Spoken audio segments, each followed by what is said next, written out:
Olha, estamos entrando ao vivo aí. Já tá livezinha. Ao vivo. Ao vivo.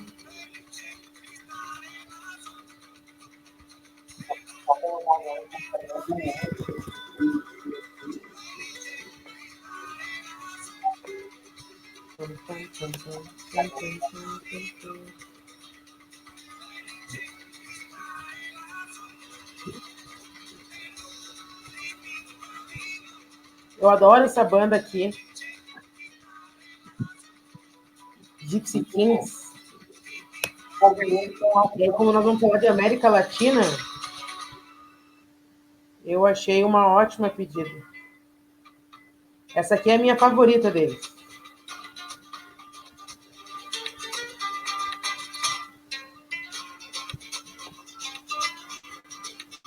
Curte música latina também, João? Oi? Tá bom. Tô te ouvindo legal. Eu vou colocar no microfone aqui.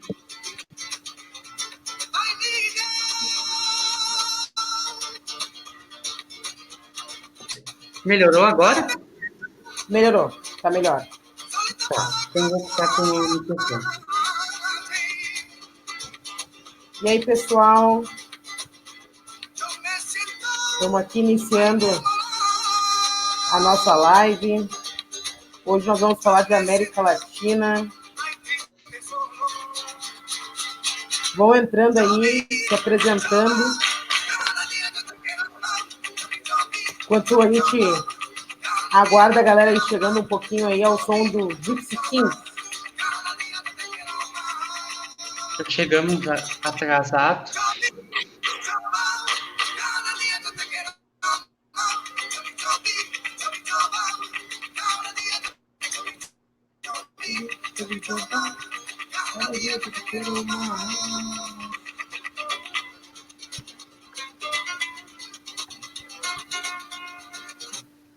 Aí, pausa no som.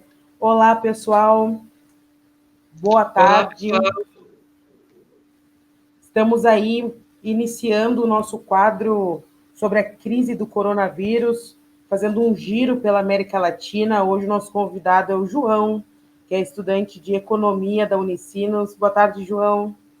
Boa tarde, Laura. Muito obrigado pelo convite, por estar aqui nesse domingo, final de tarde, debatendo sobre esse tema tão importante que a gente já está quase um mês ouvindo e acompanhando. E agradecer a ti pelo convite e o Multiplicidade. Ah, capaz. Então, pessoal, a gente pede um pouquinho de desculpa pelo atraso, né? A gente estava aqui com alguns problemas técnicos ainda. Essa é a primeira live que a gente consegue fazer cada um na sua casa. E o quanto que é importante no Facebook, né? A gente já fez um Instagram. E o quanto que é importante a gente reforçar, né, esse período de distanciamento social, de prevenção, né, de combate ao coronavírus, mas também é importante que a gente consiga gerar nas redes sociais conteúdos que nos informem, que combatam as fake news e que também nos elucidem a conseguir ter uma reflexão um pouco mais crítica sobre esse momento que nós estamos vivendo, né? A nossa ideia, pessoal, é que todo domingo, final de tarde, nós tenhamos uma live aqui fazendo um giro pela América Latina. É importante também a gente conseguir compreender como os nossos países vizinhos estão lidando com o combate ao coronavírus, né, e quanto que isso também explicita, né, a conjuntura socioeconômica da nossa região. Então, a nossa ideia com este quadro aqui é que nós possamos estar trazendo conteúdo qualificado à nossa rede social, ao nosso canal. Esse debate de hoje aqui, esse bate-papo, na verdade, com o João, ele vai estar também depois disso disponível no nosso canal do YouTube, né? E lá a gente vai armazenando, digamos assim, o conteúdo de mais qualidade que nós vamos gerando. Eu ainda estou me acostumando aqui com esse modelo aqui de aplicativo para gerar as lives, então eu não consigo olhar bem direitinho aqui todos os comentários, enfim, acho que eu vejo com um pouco de delay. Mas tem uma galera do Multiplicidade aí também online, vão ajudando com as perguntas e tal, né, e o João vai poder responder. Para abrir aqui um pouco da nossa conversa, né, por que nós tivemos essa ideia? Nós vamos, hoje, o João, que é um dos idealizadores do Observatório da América Latina, ele vai nos trazer um panorama da região e posteriormente a isso, a cada domingo, nós vamos ter um convidado ou uma convidada de algum país da América Latina para estar fazendo esse debate conosco. No domingo que vem, vocês já se agendem aí na agenda da quarentena de vocês, nós vamos trazer a Colômbia. Nós vamos fazer um paralelo Brasil-Colômbia sobre a crise do coronavírus. Então, hoje nós vamos abrir com um panorama geral da região, a nossa região que teve o primeiro caso de coronavírus em 26 de fevereiro, e dia 27 de março, um mês depois, né, a nossa região já bateu os 10 mil casos. O primeiro caso diagnosticado foi em 26 de fevereiro no Brasil, em São Paulo. Né? Hoje, no Brasil, nós já temos 136 mortes e já contamos com mais de 4 mil casos. O importante é a gente fazer uma reflexão regional, é a gente pensar quais são as estratégias que os países vizinhos estão utilizando para enfrentar a crise do coronavírus, considerando as limitações estruturais dos sistemas de saúde na região, da economia na região, uma região que está aí praticamente com todas as suas fronteiras fechadas. Enfim, João, né, poderia iniciar, eu acho que fazendo um pincelado, né, sobre a atual situação hoje na nossa região da América Latina. Bom, Laura, tu já estava contextualizando um pouco do contexto da América Latina, e é importante relembrar que antes da chegada da pandemia do novo coronavírus, a gente estava passando por uma forte crise social e política, principalmente com grandes golpes de Estado acontecendo, convulsões sociais, principalmente no Chile, ano passado teve no Equador, muito contra as políticas de austeridade que tem acontecendo na América Latina, e também uma reação da população a essas políticas, tentando estabelecer, então, mais participação do Estado, de políticas públicas, para fomentar a diminuição da desigualdade. Então, a gente tem visto, nos últimos tempos, então, diversas crises, tanto do âmbito social como tanto político na região, no Chile, na Bolívia, no Equador. E também isso chama bastante atenção porque esses países, principalmente Chile e Equador, que tiveram esses casos, são eles que têm os maiores números de casos de pessoas infectadas. Por exemplo, o Chile, até ontem, quando se encerrou o prazo das contagens de pessoas infectadas, ela tinha quase 2 mil casos de pessoas infectadas, e o Equador tem mais de 1.800 pessoas infectadas. E também o Equador lidera, abaixo do Brasil, depois do Brasil, o maior número de mortes, são 48 mortes. E na região como um todo, nas últimas 24 horas, o número de mortes aumentou, aumentou 93 pessoas morreram. Então, a cada hora, 4 pessoas morrem por coronavírus aqui na América Latina. Enquanto a gente está aqui fazendo esse debate, discutindo, ontem, por exemplo, 4 pessoas morreram nesse horário. E também a gente tem falado muito sobre essa questão do coronavírus, de uma forma mais geral, mais ampla, mas a gente sabe que a região é muito desigual, ela tem uma concentração de renda muito grande, uma população muito precarizada, o mercado de trabalho, e é muito difícil, em termos de saneamento, que é o principal combate ao coronavírus, é o uso de água potável, o uso de sabão, mas a gente sabe que nem todo mundo tem condições de fazer isso.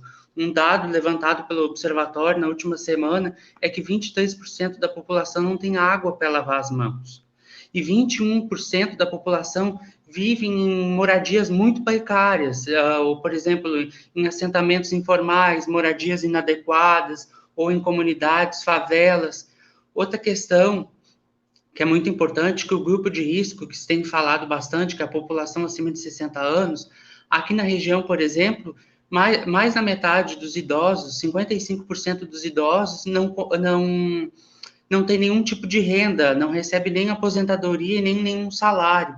Então, é um contexto social muito complicado. E as mulheres também estão dentro desse contexto, porque 55% delas também não contribuem para a Seguridade Social, e elas são as mais afetadas, tanto pela economia, ainda mais agora com a chegada da pandemia na América Latina. Elas têm os maiores índices de desemprego, maior desigualdade salarial, e junto com isso também tem todo esse contexto histórico de precarização do trabalho, de moradia, de condições de saneamento.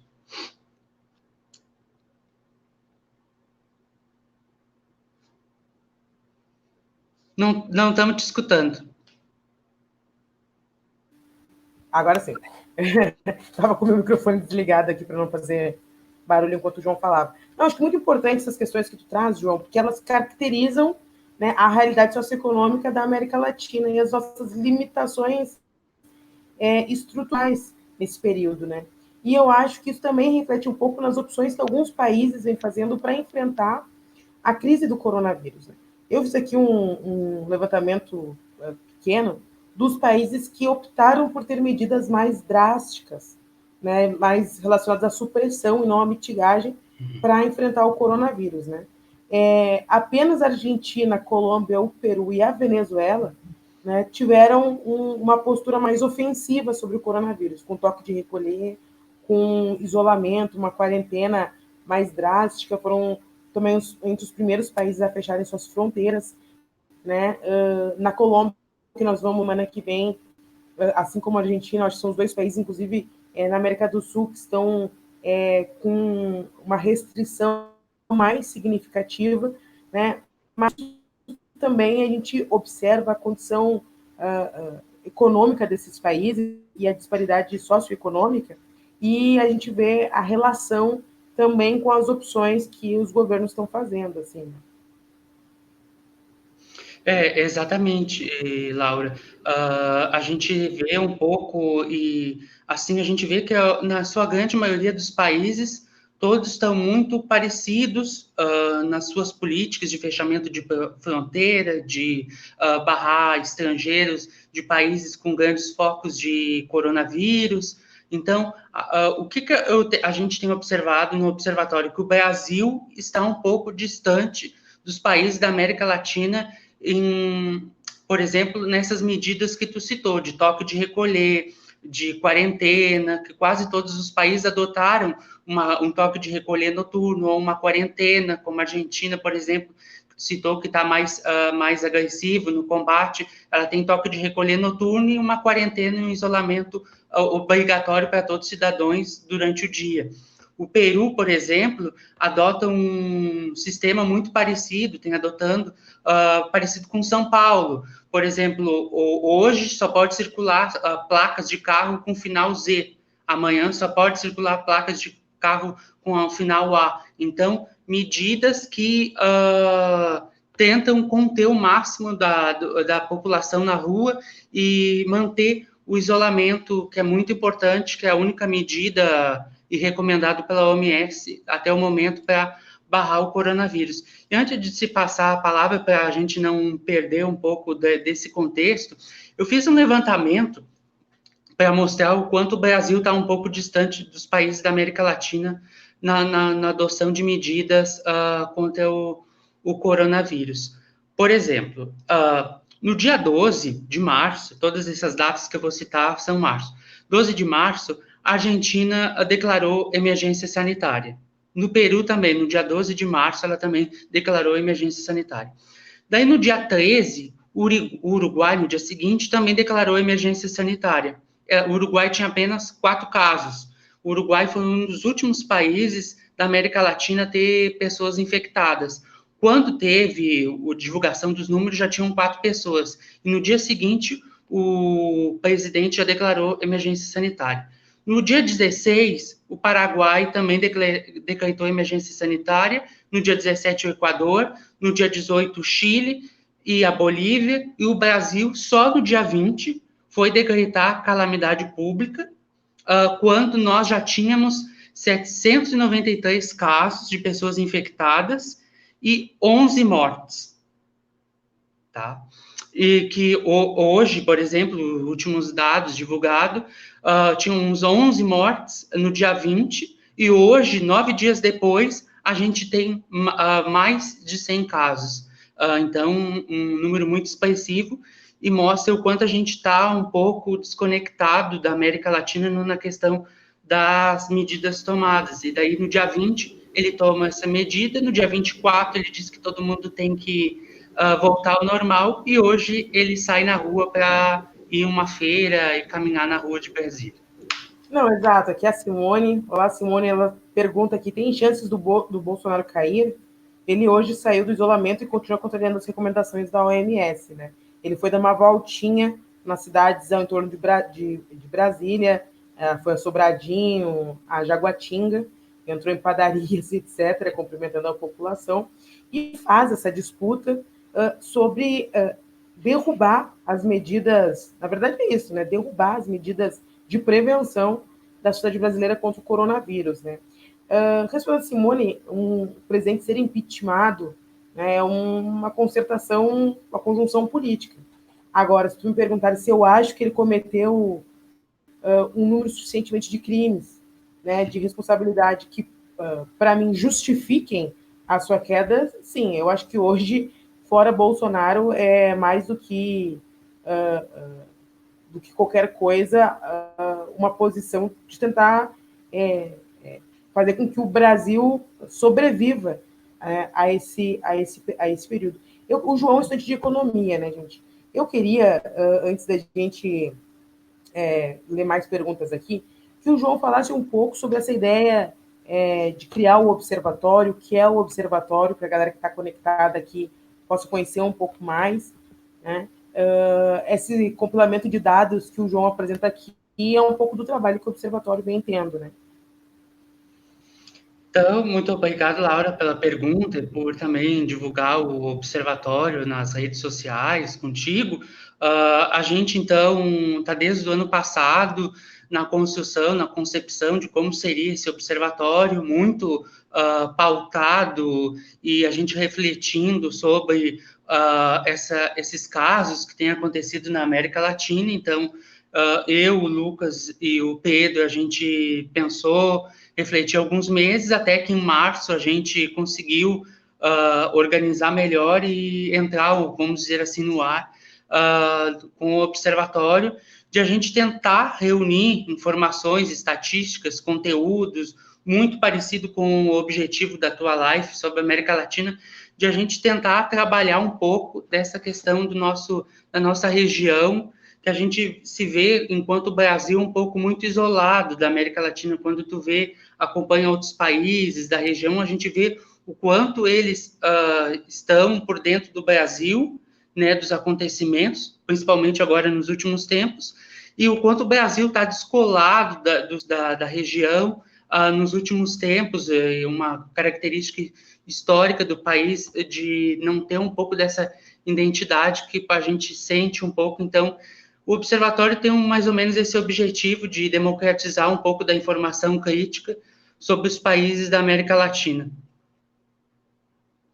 Então, João, voltando aqui para o nosso debate, acho que o observatório cumpre um excelente papel, por isso que quis convidar para poder vir aqui abrir o nosso debate sobre a América Latina, o João é estudante de economia. Então, vamos também partir para essa parte da reflexão, assim, né? Quais são os impactos econômicos na América Latina? Pensando do ponto de vista do Brasil, nós já vínhamos, né, com uma política ultraliberal na economia, hoje liderada por Bolsonaro e Paulo Guedes, que já, de fato, arrochavam a condição e qualidade de vida dos trabalhadores e trabalhadoras brasileiras, sufocando o crescimento econômico do Brasil, reduzindo os postos de emprego, né, e como isso se amplifica, digamos assim, com essa crise do coronavírus no Brasil, mas também nos países do continente, né? É impertinente essa tua pergunta, Laura, porque no final do ano passado, a CEPAL divulgou que no período de 2014 e de 2020 vai ser registrado o menor crescimento das economias da América Latina e do Caribe nas últimas 7 décadas.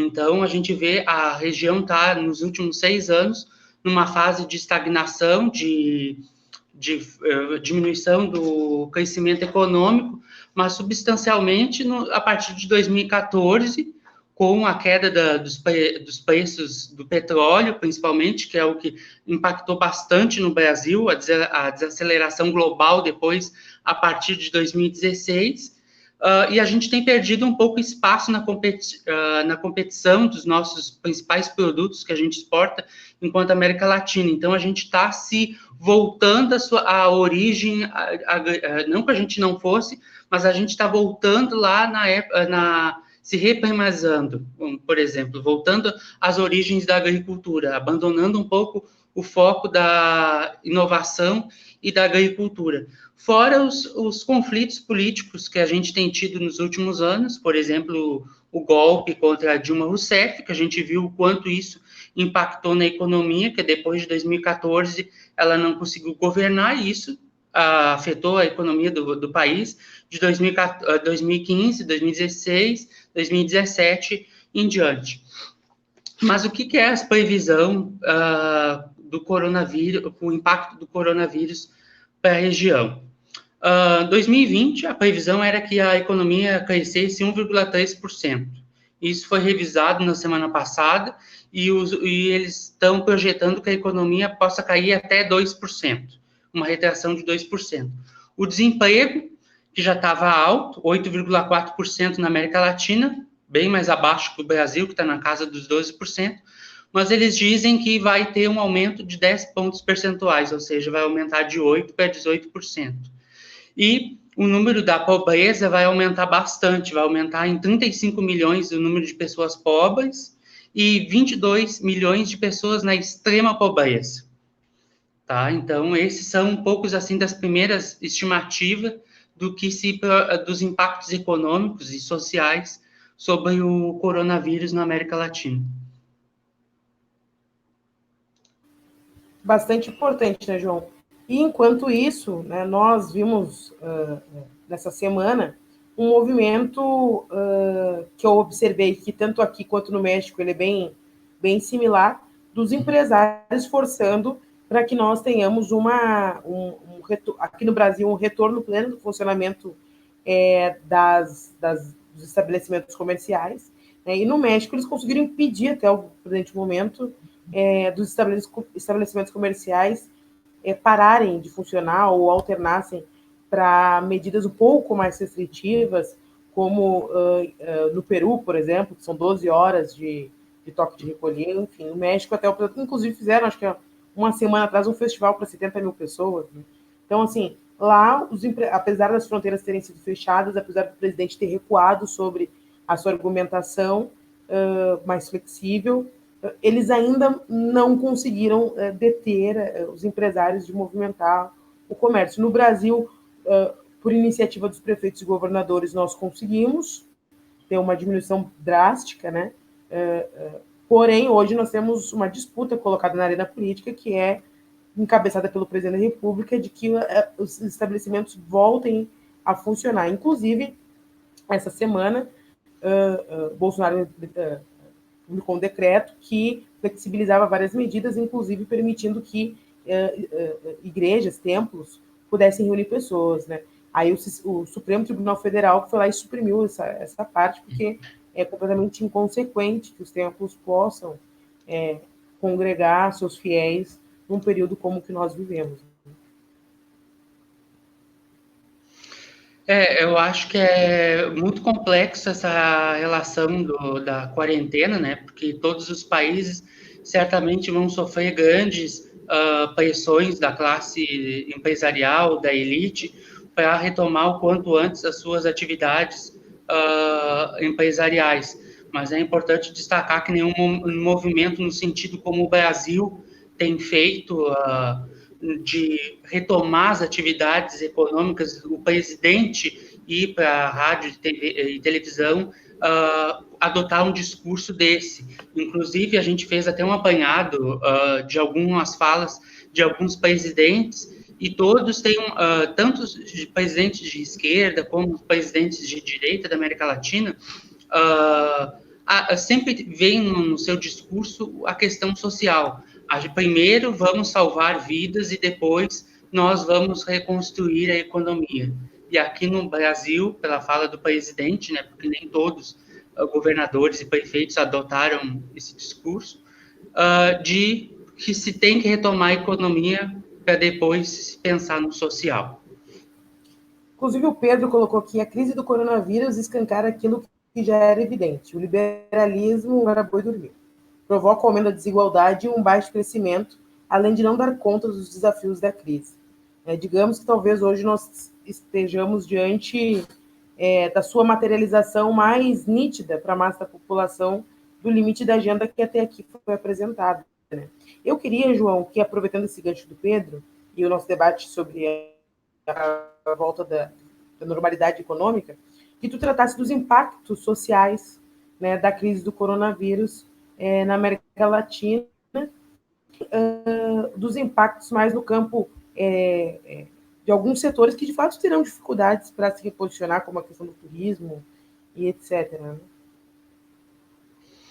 Bom, então, como a gente tinha comentado um pouco dos impactos econômicos e isso tem questão social muito ligado, desse aumento da pobreza, da extrema pobreza, e o que a gente tem observado, e eu acho que é importante ressaltar, é o pós-crise do coronavírus, porque a gente já vinha numa região com muitos conflitos políticos e sociais, com alto nível de desigualdade, de desemprego, especialmente no Brasil, com a informalidade muito alta, vai deixar, acredito que o coronavírus vai deixar uma brecha bem grande, marcante na sociedade. Eu acho que vai ter uma divisão entre antes e o depois, e eu acho que nessa questão social de a gente pensar como é que os governos vão agir depois.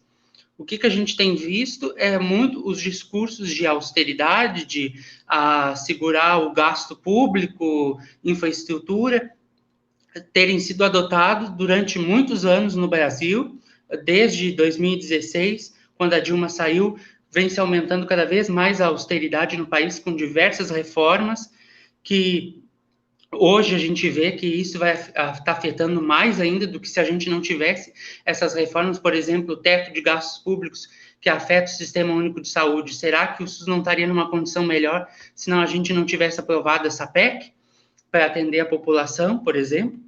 E de a gente analisar, vou retomando, de como vai ser isso depois do coronavírus, se esses países vão continuar com as medidas de austeridades ao fim das políticas contra a crise do coronavírus.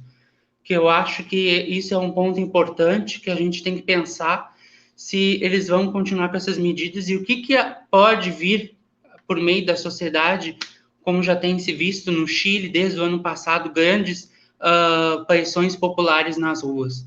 Então, acho que era um ponto, também queria te ouvir a tua opinião sobre isso, do que como é que a gente vai ser depois desse caos. Vou aproveitar aqui, antes de responder, ler algumas mensagens que nós recebemos aqui. O Elvis, de Porto Alegre, aqui: parabéns pela iniciativa, é sempre bom conversar com pessoas conscientes, que sabem o que falam, o povo está às cegas. Juliana: também acho, Pedro Duval, essa crise do coronavírus tem mostrado ao mundo inteiro que não é a mão invisível do mercado que tem condições de enfrentar crises como essa, mas sim a mão forte do Estado. A economia da burguesia é uma Eduardo, Caxias, / Porto Alegre. A economia da burguesia é uma economia burra. Só faz perder dinheiro. O repique que a crise econômica vai ter quando explodirem o número de casos, caso as barreiras sejam reduzidas, vai ser muito pior do que a restrição das medidas, sem contar das vidas humanas, né? A Ângela Ramos, né? O momento não é de esquerda ou direita, é de salvar vidas. A grande questão, vou parar aqui na Ângela, porque eu acho que talvez ela tenha tocado num resumo que ele explicita bem esse momento que a gente vive, assim, né? Salvar vidas versus salvar economia. Aqueles que dizem que, como o velho da van, os justos, etc., de que é preciso nós salvarmos a economia e que para isso as nossas avós podem morrer, que elas fazem menos diferença do que os mais jovens, né? Esse discurso ele tem um fundo de verdade. É verdade que a economia brasileira, assim como a mundial, vai ter uma profunda crise, né? Vai se aprofundar a crise, ela vai durar um bom período, né? Não vai ser simples nós reconstruirmos as pontes pós-coronavírus. Essa crise ela é humanitária, né? Mas a verdade é que o que está em jogo agora são quais opções nós vamos fazer para enfrentar essa crise, para que nós possamos pensar sobre quais marcos, quais pontes nós vamos poder depois reconstruirmos, né? E para isso é fundamental as pessoas. A primeira função do Estado é de resguardar a vida das pessoas, né? Mas é importante que a gente consiga retomar o nosso crescimento econômico, né? Mas para isso é necessário hoje, e eu acho que as falas estão ali nas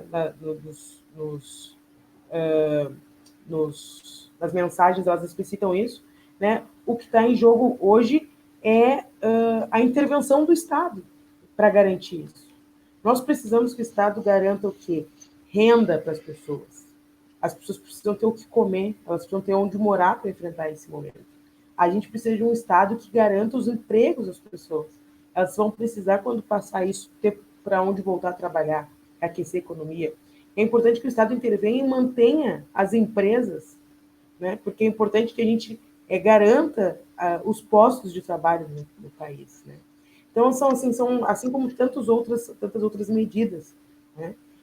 Mas é importante que nós tenhamos uma intervenção do Estado para segurar o atual momento que nós vivemos, né? Porque achar que a mão invisível é capaz de regular tudo em meio a uma crise humanitária como a que nós vivemos é de uma fantasia perversa, né? Eu acho que é isso, Laura. É muito importante esse destaque sobre a participação do Estado. Eu acho que é fundamental. Ele é a única instituição capaz de garantir que nós conseguimos voltar à normalidade com diminuição de pessoas mortas, de pessoas infectadas e da retomada da atividade econômica, do emprego e do bem-estar da população. Isso, não tem dúvida. O Estado é fundamental nisso, e eu acho que isso espero que pós-crise, que é muito triste a gente ter que esperar um vírus para que as pessoas comecem a se conscientizar da importância do papel do Estado enquanto fomentador de políticas públicas e de redução de desigualdade e de desenvolvimento econômico. Indutor do desenvolvimento econômico. Né? É isso. E também muito triste esperar que um vírus também venha para que a população, em especial no Brasil, destaque o papel do SUS, a importância do SUS, a importância das universidades públicas, que hoje, por exemplo, estão ajudando a fazer máscaras, álcool gel, a respiradores. Então, é ruim, é triste, mas que a gente tenha que passar por isso, que mais de 100 pessoas tenham morrido, para que a população brasileira se dê um pouco conta da importância do Estado e das suas instituições enquanto papel fundamental para a garantia dos direitos da população. É isso aí. O deputado Valdeci passou aqui pela nossa live. Um abraço, Valdeci, um guerreiro, está apresentando aí ao governo do Estado, deputado estadual da nossa bancada, do Partido dos Trabalhadores de Santa Maria, e está apresentando aí um projeto sobre a renda básica, um debate sobre a renda básica aqui também no Estado, para garantir que a população mais pobre possa atravessar esse momento tão duro, né? A Juliana aqui, no mundo inteiro, como disse João, os governantes que têm um nível de responsabilidade, independentemente de seus referenciais teóricos no campo da economia, têm adotado medidas de protagonismo do Estado na garantia de recursos para a saúde, para a garantia de renda e para pequenos e médios empreendimentos. Bom, a gente viu primeiro a ter uma postura muito nítida sobre isso foi o presidente da França, né? Inclusive isentando aí água, luz, enfim, né? O Lucas aqui, muito boas análises de vocês dois sobre os futuros pró-coronavírus. O mundo depois dessa epidemia não vai mais ser o mesmo. E pensando em Brasil, por exemplo, um dos pontos importantes para pensarmos é a revogação do teto de gastos, que isso faz destruir o SUS. Bom, isso é um tema bem importante, contra de lei que nós podemos voltar para isso, né? O mais incrível do momento que vivemos é que os empresários, o Elvis aqui, o mais incrível do momento que vivemos é que os empresários estão contra a quarentena, sendo que se o povo morrer, eles perdem clientes e consumidores. Logo, eles também perdem. Muita burrice e egoísmo. Somente o Estado tem condições de reduzir a movimentação do capital necessária para lidar com a crise. Bom, acho que eu vi alguns memes na internet que explicavam isso, né? O patrão, uma Land Rover, né, dizendo voltem a trabalhar e o trabalhador entrando num ônibus mega lotado, né? Então, isso evidencia quem diz que deve se voltar ao trabalho e quem acha que a quarentena deve acabar ou continuar, né? Onde cada um está. Né? O que o Lucas falou ali da redução de teto de gasto, de suspender, revogar, melhor dizendo, revogar, né, o teto de gasto é muito importante. Né? Porque nós vemos desde o golpe da presidenta Dilma, vemos uma implementação de uma agenda ultraliberal no Brasil, que aprovou essa pouca vergonha que é o teto de gastos públicos, né, e que hoje nós vemos essa limitação, o impacto dessa limitação, não só pelo sucateamento e desmonte do aparelho do Estado, do aparelho estatal, como no impedimento de nós lidarmos com o momento de crise como que nós estamos vivendo, onde aqueles que ficavam fomentando o fim do SUS, veem no SUS a única alternativa com condição de atender, porque atende ao universal, atende a todos e todas, e é quem é à frente, né, o primeiro soldado é o SUS para enfrentar aí o coronavírus. Assim. Então, nós vemos esse discurso, essa visão de Estado, ela é completamente falida e despida nesse momento da história que nós estamos atravessando. Né?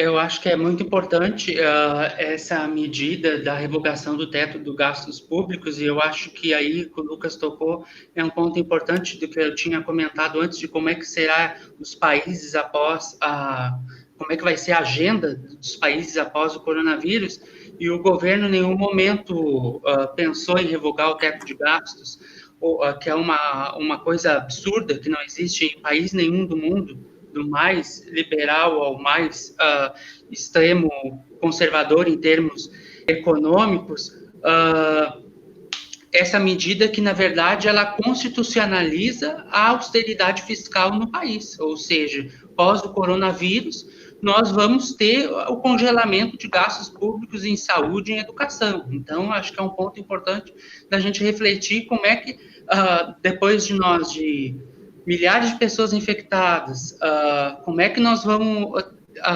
prover serviços públicos de uma população que vai precisar muito mais agora do Estado, após uma pandemia, mas o Estado tem um impeditivo que está lá na Constituição, que ele não pode gastar acima da inflação. Mesmo com o crescimento que a gente tem, crescimento econômico de 3, 4, 5%, está lá na Constituição que não se deve gastar mais que a inflação. Então, é um elemento muito importante para se pensar como é que nós, enquanto Brasil, América Latina, vamos caminhar depois dessa pandemia. O Paulo Guedes vai retomar sua agenda de liberal, vai continuar com as reformas, com uma população, milhares de pessoas mortas, infectadas e com problemas de saúde que ficam com o coronavírus, né? Que a gente comenta que da febre, da coisa, mas ele deixa bastante com a pessoa problemas respiratórios e tudo mais. Então, nós vamos ter um número de pessoas precisando mais ainda do SUS. A Juliana está lembrando aqui algo importante, né? Que essa semana, na terça-feira, é isso? Segunda-feira, né, vai ser votado, amanhã, vai ser votado o projeto no Senado da renda básica, o projeto que foi aprovado na Câmara semana passada, uma proposta importante, porque agora o Bolsonaro e o Campo da Direita e o Rodrigo Maia estão disputando a paternidade, né, do renda básica. Renda básica, ele foi proposto pela oposição, né, o PT propôs ao conjunto da oposição de construir junto a proposta que foi apresentada, né, que emana de uma ideia que o ex-senador, hoje vereador de São Paulo, Suplicy, tecla dele da vida, que é a renda básica da cidadania, né, e hoje o renda básica emergencial, baseado nessa ideia, foi aprovado na Câmara, onde as pessoas que atendem, a gente colocou, até esses dias a gente fez uma live, colocou também na nossa página aqui, todos os critérios das pessoas que poderão acessar o benefício, que vai de R$ 600 a R$ 1.200. Ele foi aprovado na Câmara semana passada e amanhã ele vai ser regulamentado pelo Senado. É importante nossa mobilização aqui na rede Renda Básica Já, para que nós possamos não ter a descaracterização ainda maior né, do projeto no Senado, que a gente garanta aí na íntegra do que foi acordado na Câmara. Então é importante a mobilização. João, para a gente ir encaminhando o nosso papo, uma que os especialistas em epidemiologia apontam para a América Latina é que nós somos um continente, uma região, né, particularmente jovem, né? A população jovem é bastante grande. Então, há uma perspectiva de que nós consigamos atravessar, não de maneira tão drástica, digamos assim, de conjunto, a crise do coronavírus, porque realmente em jovens, ao que tudo indica, os especialistas dizem que os impactos são um pouco menores, né, do ponto de vista da letalidade do vírus, né? Mas é importante que a gente consiga pensar quais estratégias conjuntas, né, que medidas conjuntas são possíveis para a gente enfrentar esse período e construir ali na frente uma estratégia regional de retomada do desenvolvimento socioeconômico. Isso é muito importante, de a gente ter uma saída conjunta enquanto América Latina, nesse contexto de, enfim, de própria integração maior na economia, fundar bancos de desenvolvimento que possa se ajudar, redes de empréstimos, alternativas que a gente possa ter sobre os Estados Unidos, a China e a União Europeia, que depois de que passar isso, pode ter certeza que, sobretudo, esses países, essas regiões, vão querer influenciar sobre a América Latina, a África, países menos desenvolvidos, porque isso é claro que vai ter um grave impacto econômico, vai ser deixado e social. Então, por isso que é muito importante a gente conseguir encontrar alternativas conjuntas que nos facilite a sair o quanto antes dessa crise de saúde pública, de econômica, de social. Mas também, por outro lado, eu vejo com muita preocupação se vai ter algum tipo de saída na região, porque nós temos hoje um Mercosul muito enfraquecido, com a Venezuela quase expulsa. A gente tem uma Unasul também enfraquecida, mudou-se a sua forma, a sua atuação, do como ela tinha sido fundada. Então, fica um pouco difícil de se prever, enquanto América Latina, como é que a gente poderia encontrar saídas conjuntas. E já teve iniciativas nesse sentido. Semana passada, acho que no dia 15, 16 de março, teve uma webconferência com todos os presidentes e pessoas da América Latina, chanceler ou ministros, para conversar um pouco sobre isso, de como é que a região pode encontrar alternativas, fechamentos de fronteira, como é que vai se continuar o funcionamento, porque um país depende muito do outro, em algumas questões de economia, e o Brasil não esteve presente nessa webconferência. Então, a gente vê aí uma dificuldade muito grande de se ter uma integração regional nesse sentido, principalmente no período de uma pandemia que se deveria ter. Se essas instituições estivessem mais fortalecidas, talvez as saídas seriam muito mais fáceis. Sem dúvidas, né? Enfrentamos um período bastante duro para a região. Acabamos de ter a eleição na Argentina do Alberto, né? E ainda nos carece bastante de uma estratégia conjunta regional, como o João, pontes para ter uma estratégia conjunta regional, como o João bem colocou. A Juliana aqui vamos responder uma última pergunta aqui. Né? O que vocês acham sobre as medidas de Fernandes na Argentina? Acho que poderíamos dizer que teríamos medidas semelhantes no Brasil caso o Haddad tivesse sido eleito ao invés de Bolsonaro? Eu tenho dificuldade. É uma pergunta meio difícil de responder. Eu fico pensando assim. É óbvio que se o Haddad tivesse sido eleito, nós não teríamos uma visão como a do Bolsonaro, teríamos uma outra perspectiva, né? Mas entre os especialistas, pelo que eu tenho lido bastante sobre o tema, inclusive os mais progressistas, há distintas visões sobre a supressão e a mitigagem, né? Há quem diga que se nós vamos ter um ápice, né, lá para maio no Brasil, aqui no sul, como esfriar antes, provavelmente seja antes, né? Portanto, final de abril, início de maio, portanto, nós deveríamos ter uma política de suspensão mais lá na frente. Né? O Alberto ele já defende uma política de suspensão, o Alberto presidente da Argentina, de supressão desde já, o que já está executando. Então, assim, difícil avaliar, mas com certeza teríamos consequência frente ao que está ocorrendo, na minha opinião, né? Obviamente, uma política totalmente inversa, né? Sem contar que no Brasil, além além não, por conta da visão do presidente, nós não temos uma estratégia nacional de enfrentamento ao coronavírus, né? Que é o que está em disputa hoje. Nós passamos todo esse um mês, onde nós já contamos com 136 mortos, 4 mil infectados, um mês sem ter uma estratégia nacional de combate ao coronavírus, cada estado, cada prefeitura tomando suas medidas. Ao perder o controle, o presidente tomou duas atitudes. Uma, de disputar institucionalmente uma verticalização da política, né? Com ele tomando para si a possibilidade de limitação de trânsito entre municípios e estados, entre várias outras medidas, e, ao mesmo tempo, do ponto de vista político, de tentar ideologizar o que está ocorrendo para que ele possa coesionar sua base e fazer uma disputa mais radical, eugenista, fascista, defendendo, inclusive, a possibilidade de permissão de mortes, né?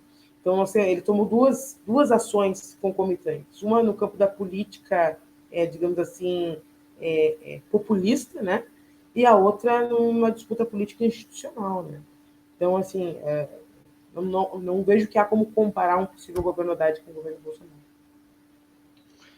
Eu também não vejo esse tipo de comparação. Acho que seriam medidas totalmente opostas que o Haddad tomaria do Bolsonaro. Por exemplo, hoje o Haddad não ia sair na feira, passear pelos bairros de Brasília.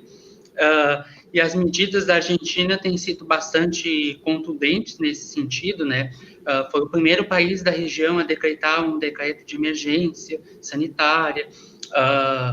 Também, primeiro se fez uma quarentena, um toque de recolher noturno durante a madrugada, depois ele viu que não foi suficiente, logo em seguida ele decretou isolamento social, fechou fronteiras, tudo isso muito antes do Brasil tomar essas medidas. Por exemplo, semana passada que a gente teve fechamento de voos internacionais de determinados países, enquanto na América Latina quase todos os países da região já tinham suspendido voos de países com grandes números de focos, como a China, os Estados Unidos e tudo mais. Então, eu acho que o Haddad seria bem diferente, o oposto do que o Bolsonaro está fazendo.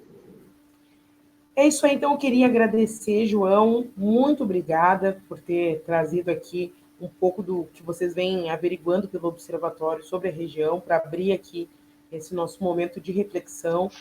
Miséria que falando, Bolsonaro é o responsável genocida, sem nenhuma dúvida.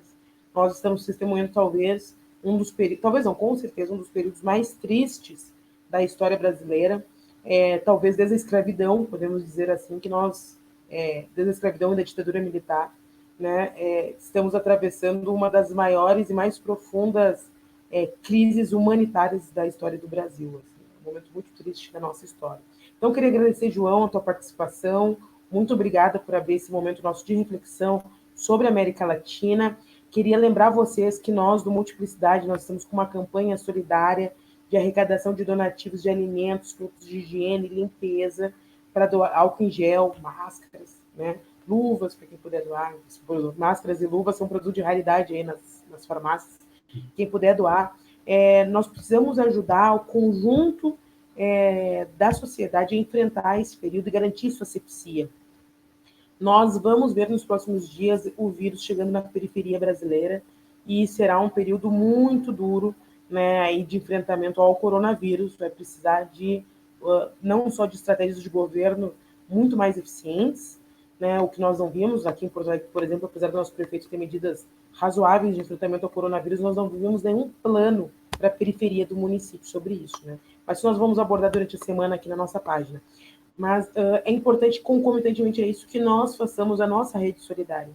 Quanto mais nós estendermos a mão um ao outro, não fisicamente, né, mas virtualmente, mais rápido nós vamos atravessar esse período e sairemos maiores né, desse período. Né? Então, eu queria agradecer aí a audiência dos internautas que acompanharam e colaboraram com o nosso debate, dizer para vocês que nós vamos nos esforçar muito para trazer conteúdo de qualidade aqui à nossa página e ajudar. A gente sabe que é um festival de lives por todas as plataformas aí, do Twitter ao Instagram, ao Facebook, mas nós queremos aqui manter um diálogo com vocês muito próximo, trazendo reflexões mais profundas, conteúdo diverso, né, trazendo conteúdo de qualidade mesmo para que nós possamos nos subsidiar e nos fortalecer para enfrentar esse momento onde a disputa por uma outra visão de Brasil, uma outra visão de desenvolvimento do Estado, ela vai se dar também muito aqui pela nossa telinha. Então, queria deixar um forte abraço para vocês. Nos encontramos aí ao longo da semana aqui na nossa página. Um abraço, João. Um abraço, muito obrigado, Laura, pelo convite, agradeço a ti, o Multiplicidade, e que o pessoal continue acompanhando a live da Laura, e que semana que vem vai se tratar da Colômbia especificamente. Muito obrigado. Exatamente. Domingo que vem, então, Brasil-Colômbia, comparativo sobre as estratégias de enfrentamento à crise do coronavírus. Um abraço, pessoal, beijão, boa noite, bom domingo aí para vocês. Tchau, tchau. Tchau.